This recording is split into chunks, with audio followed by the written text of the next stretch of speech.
আমার কাছে perfect winter সানডেটা হচ্ছে অনেকটা লং ড্রাইভ, চা, আড্ডা, অনেকটা গল্প, অনেকটা আনন্দ, অনেকটা মোমেন্টস, সমস্ত কিছু একসাথে। তো ঠিক এরকমই একটা পারফেক্ট সানডে কাটাতে আমরা চলে গেছিলাম ম্যাঙ্গো লেফে, যেটা কল্যাণী এক্সপ্রেসওয়েতে আছে। আর সত্যি কথা বলতে জায়গাটাতে এন্টার করার পর জাস্ট অসাম ভাইবস পেয়েছি আমি।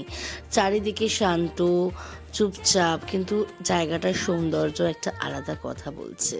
তার সাথে তোমরা কিন্তু এখানে যে কোনো ধরনের অনুষ্ঠান সেলিব্রেট করতে পারো। আর মেনুটা তো দেখেই নিয়েছো, ভীষণভাবে অ্যাফোর্ডেবল। আর চারিদিকটা এত সুন্দর করে ডেকটাপ করা যে তুমি যেখানে ইচ্ছা দাঁড়িয়ে ফটো তুলতে পারো। সেই প্লেসটাই যেন একটা আলাদা সৌন্দর্য ফটোজেনিক দিচ্ছে। তো তার সাথে আমরা অর্ডার করে নিয়েছিলাম একটু কফি আর ফিশ ফিঙ্গার। দুটো টেস্টই ছিল ঠিকঠাক। ফিশ ফিঙ্গারটা আমার বেশি ভালো লেগেছিলো, কফিটা আনতে আনতে একটু ঠান্ডা হয়ে গেছিলো।